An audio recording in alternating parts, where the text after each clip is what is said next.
I promised to help you improve at Destiny. That is why you clicked on this video, and I'll fully deliver on that promise. But first, we need to talk about a big problem with improvement. The problem is, the areas that you need to improve in are different from the areas someone else needs to improve in.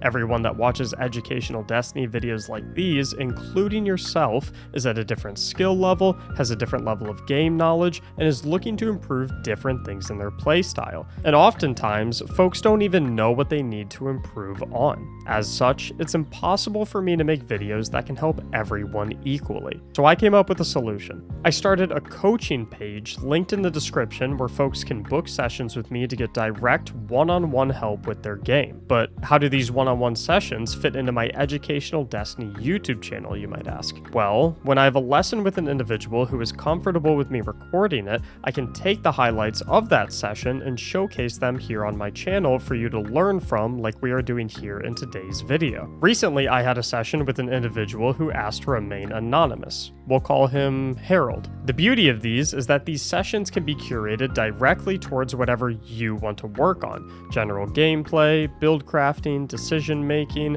Hunter, Titan, or Warlock specific gameplay, the list goes on and on. Harold wanted to work on his build crafting, general decision making, and Void Hunter combos and rotations. We got into some really advanced Omnioculus Hunter gameplay in this session, so if you've been enjoying that build and play style, you'll learn a ton about it here today. And even if you don't run that build or even the Hunter class entirely, understanding ability management from this video is crucial to leveling up your gameplay, so I highly recommend taking a peek at it anyway. However, before we take a look at all of that, I do want to mention that I am giving away one of these coaching sessions for free to 3 of my YouTube subscribers, so click that button if you haven't already. To find out exactly how to enter, just stick around until the end of the video. With all of that being said, let's showcase everything that Harold learned and see if you can learn from it as well. Harold told me that he had a long-term goal of running Grandmaster Nightfalls, something that I know a lot of you folks that watch the channel aspire to become proficient at. Since GMs are not currently available at the moment, I told him that I felt that solo dungeons were a great practice ground to locate issues within one's playstyle. So yeah, in my personal opinion, I think the best way to tackle improving general game sense, things like, mechanical skill, things that are applicable to all facets of the game, raiding, Grandmaster Nightfalls, dungeons, master content, etc., is solo dungeons. Primarily because of the combination of the fact that you're solo in an activity that's designed for 3 players, so it's naturally going to be a bit of a difficult challenge regardless of who you are. And the nature of being solo means there's no one else to either pick up your slack or no one else who could potentially be a variable in terms of the result of the run. But if you die, it allows us to precisely pinpoint exactly what went wrong because there's no interference from any other party. We then talked about builds, specifically Solar Hunter versus Void Hunter. Obviously, Classy Restoration has been a big highlight for a lot of players recently, but I felt that Void would be more suitable for him in reaching his long-term goals. Something like Void is going to persist a little bit further than something like Solar in terms of what you're going to be able to use most effectively in the future, because as a Solar Hunter, once Classy Restoration goes away at the end of this season, it has an expiration date on it, the survivability of the Solar Hunter class is effectively obliterated. However, if we kind of practice and look into Void Hunter and try and hone that a little bit better, unless it receives some major nerfs or some major system changes, that's not going anywhere. We then took a look at his build specifically. 100 mobility is the cornerstone of Void Hunter gameplay, but Harold was lacking on armor. So we had him set the mobility focus mod onto his Ghost and focus some specific pieces from the Crown of Sorrow helm to replace his current low mobility armor. We then got all of his mods, abilities, aspects, and fragments locked in and headed off to the Duality Dungeon boss fight to identify the cracks in Harold's gameplay. And what I saw next was something that absolutely any Destiny player could learn from. He started off by booking it to the back of the arena to identify the symbols he needed for the Nightmare Realm, using his dodge to open his invisibility chain to safely get back there.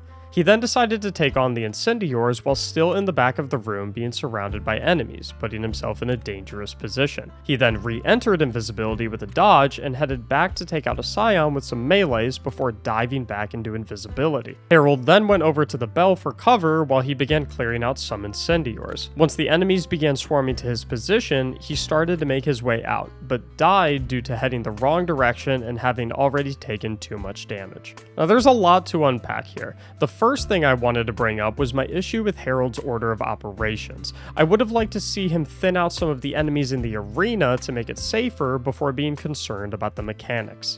I would actually love to see you sweep from front to back, neutralize the Incendiors, take away one of the main threats of the arena, and then worry about the symbols, because once you've taken them out, you really have a lot less danger when you're going to try and figure out that mechanic. Being safer as much as possible is always going to be nicer. In addition to that, I had a big issue with his positioning when trying to tackle the Cabal Incendiors. Another thing that I noticed you do is the position that you decided to take on the Cabal Incendiors from was sandwiched in between the Incendiors as well as all of the mobs that have spawned in the back of the room. If you did decide to maintain that order of operations, I would have liked to see you come back all the way to this front of the room to deal with the Cabal Incendiors, because then at the very least you know that behind you is safe. You only have to fight on one front.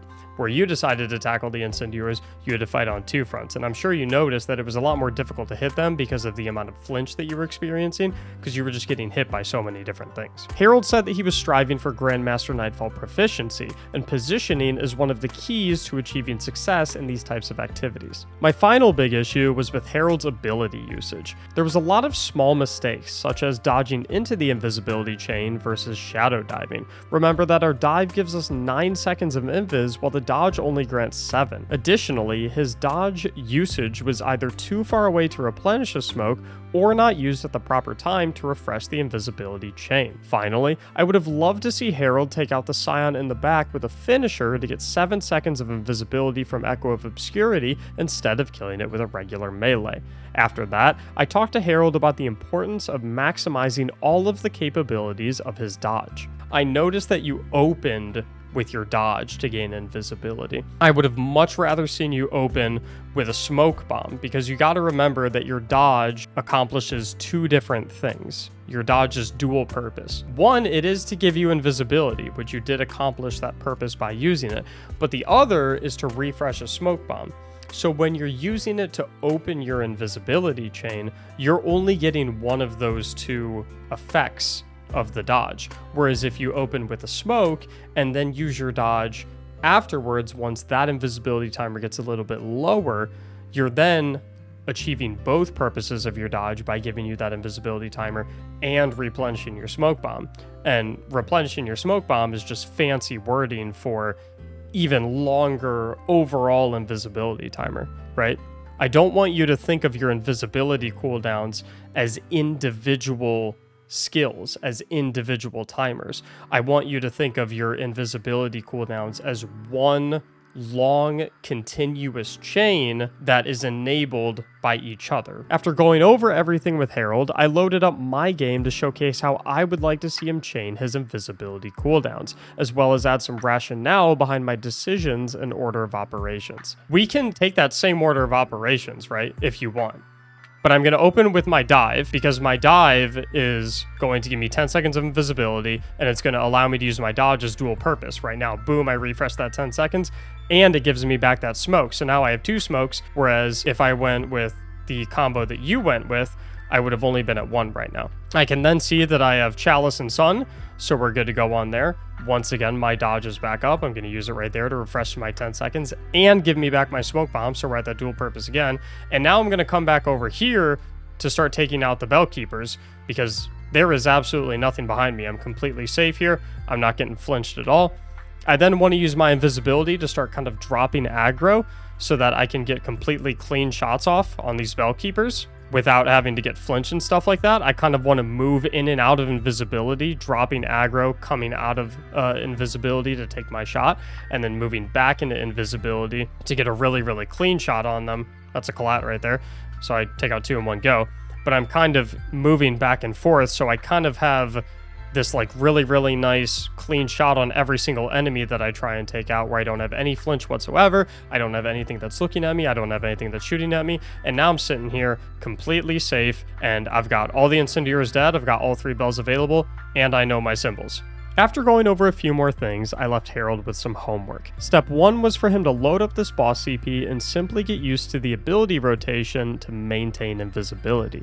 No killing, no mechanics, just getting a feel for the timers and ranges of his abilities. Step 2 was to then incorporate kills immediately before diving to start thinning out adds in between his invisibility chains. Step 3 was to then incorporate kills both before his dives and his dodges, and knowing when he could go for a kill before a dodge based on how many elemental wells he had available for pickup. Remember that dodging while visible only grants 7 seconds of invisibility versus the 9 seconds that you get from dodging while invisible from a shadow dive, so knowing when you have enough cooldowns or elemental wells to give up 2 seconds of invisibility in exchange for an extra shot can take some practice. That was just a little bit of what Harold and I went over. If you want your very own personally curated training session, you can book one using the link in the description at any time. I'm also giving away 3 of these sessions for free, and all you have to do to enter is leave a like on the video, hit the subscribe button if you haven't already, and leave a comment down below letting me know what you would like to work on in our session. And of course, this video wouldn't be possible without Harold, so you also have to write "Thank you, Harold" at the end of your comment to show your appreciation for his willingness to help others learn from his session.